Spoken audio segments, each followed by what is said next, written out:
agar ko'krak kattalashtirsam, kelajakda turmushga chiqib farzandli bo'lsam, bunga zarari yo'qmi? Ko'krak 0 razmer umuman yo'q. O'g'il bolalarga o'xshab qolgan patsientlarimiz juda ham ko'p.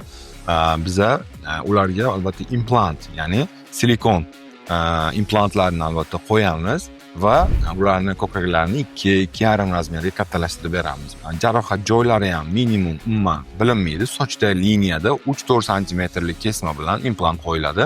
Bu operatsiya bo'lmaganini bilish ham juda ham qiyin bo'ladi. Birinchidan, bu narsa keyinchalik tug'ishga, turmushga chiqish, farzand ko'rish, emizishga umuman ta'sir ko'rsatmaydi. Sababi biz operatsiya jarayonida sut beziga umuman zarar yetkazmaymiz. Qachon sut beziga zarar yetadi?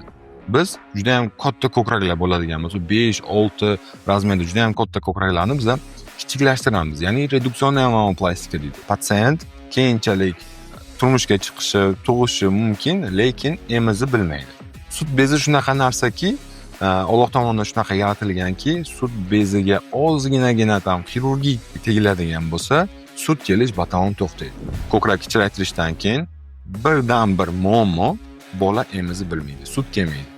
Lekin implant qo'yilgandan keyin bemalol turmushga chiqishi, tug'ishi va sut bilan emizishi mumkin bo'lasini.